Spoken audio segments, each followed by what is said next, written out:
Засмущал, засмущал тракторист веслоухий своей песней похабной Марию Петровну. И сказала Мария Петровна: вы бесстыжий кобель, вы бездомный.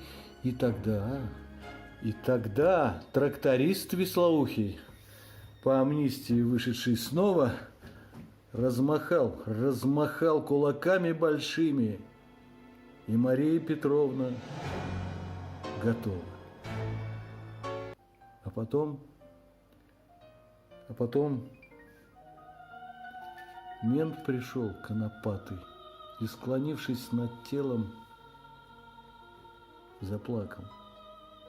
Ах, зачем ты, Мария Петровна? Кто ж, скажи, тебя так ухайдакал?